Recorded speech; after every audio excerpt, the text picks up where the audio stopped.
ត្រូវតែមានខន្តីនឹងជាកម្លាំងហើយណាជាកម្លាំងខ្លះក៏មានបាបកម្មច្រើនក៏ឈឺច្រើនទៅអ្នកខ្លះមានបាបកម្មតិចក៏ឈឺតិចទៅគឺស្គាល់ខ្លួនស្គាល់ពេលវេលាយើងត្រូវទៅឆ្ងាយពីផ្ទះពីស្រុកពីភូមិយើងត្រូវមានថ្នាំជាប្រចាំកាយយើងទៅចាជាកិច្ចបញ្ចប់នេះគឺស្ថិតនៅក្នុងវគ្គទី5ហើយបាទចាអញ្ចឹងវគ្គទី5នេះយើងខ្ញុំសូមសួរសំណួរទៅកាន់លោកគ្រូតើសេចក្តីអត់ធន់ជាកម្លាំងរបស់អ្នកប្រព្រឹត្តធម៌ទាំងឡាយនោះមានអត្ថន័យយ៉ាងណាដែរចាសូមគោរពអញ្ជើញបាទអរគុណច្រើននៅក្នុងវគ្គទី5ដែលមានជាភាសាបាលីថាខន្តិពលំវិយតិណាងបានន័យថាសេចក្តីអត់ធន់នឹងជាកម្លាំងរបស់អ្នកប្រព្រឹត្តធម៌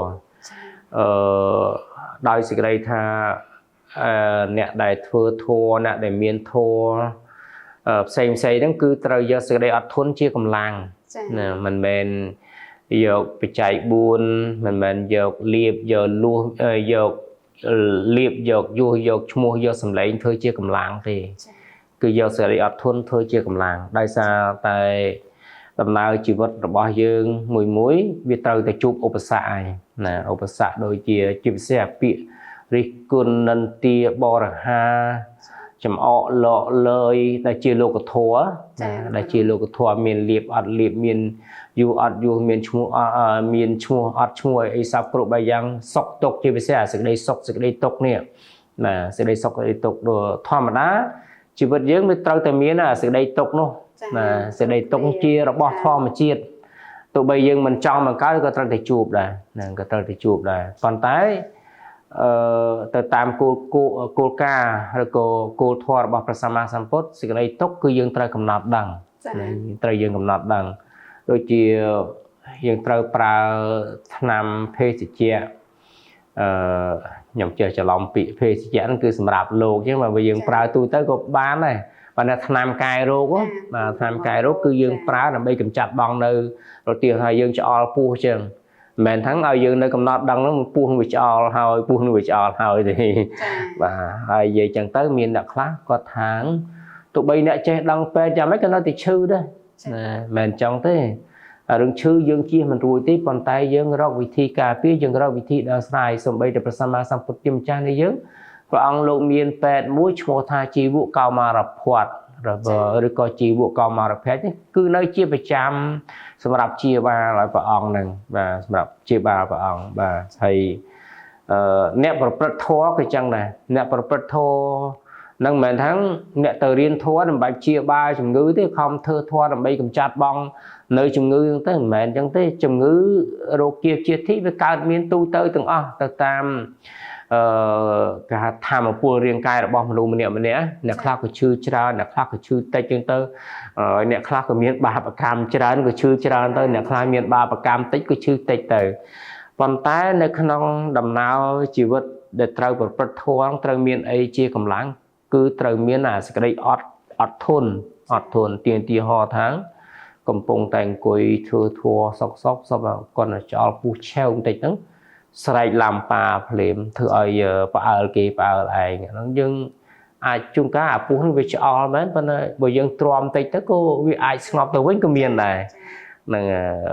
វាទៅដោយជំងឺបាទជំងឺខ្លះបើពេលវាឆ្អល់ឡើងវាឆ្អល់ខ្លាំងមែនតើប៉ុន្តែយើងរកវិធីមិនដើម្បីថារក្សាភាពស្ងប់ស្ងៀមនៅក្នុងចំណោមគេអញ្ចឹងណា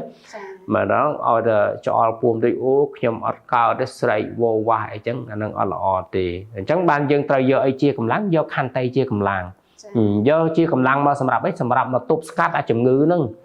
ណាទប់ស្កាត់មកជំងឺមកខណៈហ្នឹងសិនមកពេលហ្នឹងសិនទៅចាំចេញពីហ្នឹងទៅរកថ្នាំពេទ្យហូបទៅក៏អត់អីដែរអញ្ចឹងហើយនៅមានសេចក្តីជាឧទាហរណ៍ផ្សេងទៀតសម្រាប់ប្រកាសណាគុណចាស់គ្រប់ព្រះអង្គជាពុទ្ធបរិស័ទទូទៅដែលជាអ្នកស្រឡាញ់នៅធម៌អាទៅបោះជំរុំប្រព្រឹត្តធម៌អីផ្សេងអញ្ចឹងបាទគឺថាមុននឹងយើងទៅយើងត្រូវមានថ្នាំសម្រាប់ការពារខ្លួនទីហោះថាយើងមានជំងឺប្រចាំកាយជាជំងឺលើឈាមអញ្ចឹងយើងត្រូវមានថ្នាំលើឈាមសម្រាប់ទៅជាមួយយើងទៅព្រោះថាលើឈាមយើងត្រូវហូបជាប្រចាំថ្ងៃអញ្ចឹងណាវាថាយើងអាសាឆ្អល់ពោះទេយើងត្រូវមានអាថ្នាំអីសម្រាប់ទៅឆ្អល់ការពារឆ្អល់ពោះរាករូសអីជាប្រចាំអញ្ចឹងទៅបាទអាហ្នឹងអមគ្នាជាមួយនឹងធម៌ខន្តី ខន្តីល្អហើយប៉ុន្តែឲ្យល្អលើនឹងទៀតយើងត្រូវចេះការពារខ្លួនយើងត្រូវចេះដឹងស្គាល់ខ្លួនយើងដែរអត្តញ្ញតានោះបាទកាលញ្ញតាគឺស្គាល់ខ្លួនស្គាល់ពេលវេលាយើងត្រូវទៅឆ្ងាយពីផ្ទះពីស្រុកពីភូមិយើងត្រូវមានថ្នាំជាប្រចាំកាយយើងទៅជំងឺយើងផ្សេងយើងត្រូវមានថ្នាំសម្រាប់ការពារខ្លួនយើងទៅប៉ុន្តែអាដំណើរហ្នឹងវាត្រូវមានធម៌ខន្តីទៅជាមួយនឹងឯងធម៌ខន្តីព្រោះធម៌ខន្តីគឺជាកម្លាំងគឺសម្រាប់ទប់ស្កាត់នៅជំងឺទប់ស្កាត់នៅរឿងហេតុភេទផ្សេងទប់ស្កាត់នៅឧបសគ្គផ្សេងនៅក្នុងដំណើរជីវិតរបស់យើងហ្នឹងនៅក្នុងសេចក្តីហ្នឹងចង់បញ្ជាក់ថាអ្នកដែលមានធម៌អ្នកដែលប្រព្រឹត្តធម៌គឺបានដល់បព្វជិតឧបាសកឧបាសិកាប្រជាពលរដ្ឋប្រជាបរិស័ទទូទៅដែលត្រូវមានធម៌ដូចជាសិល5សិលអីត្រូវតែមានខន្តីនឹងជាកម្លាំងហើយណាជាកម្លាំងទៀងទីហោថាឥឡូវយើងកាន់សិល5ណាកាន់សិល5ធម៌ទី1គឺមិនឲ្យសម្លាប់សត្វដល់ពេលអញ្ចឹងយើងគិតថាតែមិនសម្លាប់សត្វហ្នឹងអត់បានសាច់ស្រស់ហូបទេព្រោះរបស់ស្រស់ហ្នឹងវាឆ្ងាញ់វាមានឲ្យជីរស់វាមានធម៌ពលខ្លាំង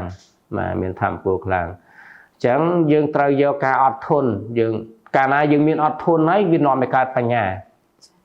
ដូចថាឥឡូវថ្ងៃហ្នឹងហេវ